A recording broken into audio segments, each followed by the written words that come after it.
Hi, this is Rachelle with Scrapcraftastic, and I am back to work once again in my reading/media journal. This spread is more of a media spread. It is for the Knives Out 2 movie, Glass Onion, and this is another December spread. I showed in the previous video kind of where I am, and I did show what I've done so far for 2023, but I want to finish up 2022. I also went back in my notes and I did not make notes on this book. So I'm going to have to refresh my memory on the book. I kind of remember what it was, but since I read so many of this series back to back, I want to make sure I'm specifically talking about this particular book. But anyway, we're going to move on to the Knives Out spread, and I watched this on Christmas Day. I really enjoyed the first movie. I liked this second one, but I had some issues with it, but it was still good. I have to say it was still good. So let's see how I'm going to make all of this work together. I might not need all of it, but I kind of wanted it to say Knives Out and I guess I don't need his picture, do I? I think I can do something like that on that page. I had something else that I wanted to incorporate. So I've got these die cuts and I was testing out the dies. And since it is a film, I thought I should use these. Then I have this one. I think this is the one that I made. Let's see. From my template. So this strip is from an actual die. This is from an SVG cut file that is available in my shop at Journal Life's Journey. So, and it comes in a full strip and then the individual pieces like this. So let's see if I can incorporate both of these somehow. Okay, so I am going to do the background with ink and then I will do my layout. I'm using the VersaMagic ink. These are some that I recently hauled from Hobby Lobby on clearance, and these are some of the ones I already had. I'm kind of going with a blue oceany look, hopefully, and I'm just going to use one of these Dollar Tree makeup brushes and see what I can come up with. And I think I'll go light to dark. And yeah, let's see what this is going to look like.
The Knives Out 2 glass onion spread is done. I had a little mess up with the date stamp. I don't know why I put it to 23. I guess I was so glad that it went up to 2023 that I didn't even think that I was needing to stamp 2022. So at first I tried to cover it with whiteout tape and re-ink it, but it really didn't look right, but I stamped it anyway. And then I didn't like it after I stamped it either. So I just covered it with washi and stamped somewhere else. These photo corners I have had in my stash for years, so it's nice to finally get to use those.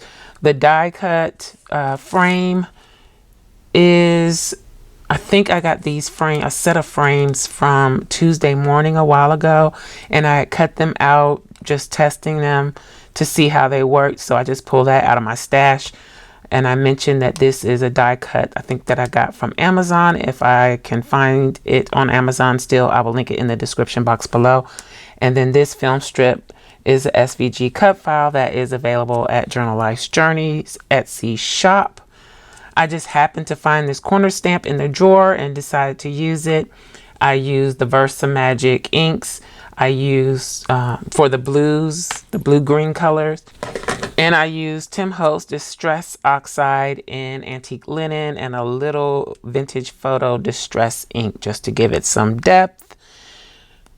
I don't remember if I mentioned this previously, but this text washi is from Lauren Phelps Designs. I used a little thin black washi from Simply Gilded. So that is everything. And I had the grid washi was given to me in Happy Mail, and I will probably be sprinkling the grid washi and the text washi from Lauren Phelps throughout. I kind of want to have some element that is consistent throughout. I didn't start that way. As you can see, all of my spreads are completely different. I'm not using the same look, because I feel like this is a chance for me to experiment. I'm kind of treating it not only as a reading or media journal, but also as kind of an art journal too. Just getting it out of my system, all the things that I really like in one place. So anywho, that is it. That is the setup for Knives Out 2 in my reading / media journal. I hope you enjoyed this video. If you did, please give me a thumbs up. Make sure you leave a comment, and you may be interested in this other video. Thanks for watching, and I'll talk to you later. Bye.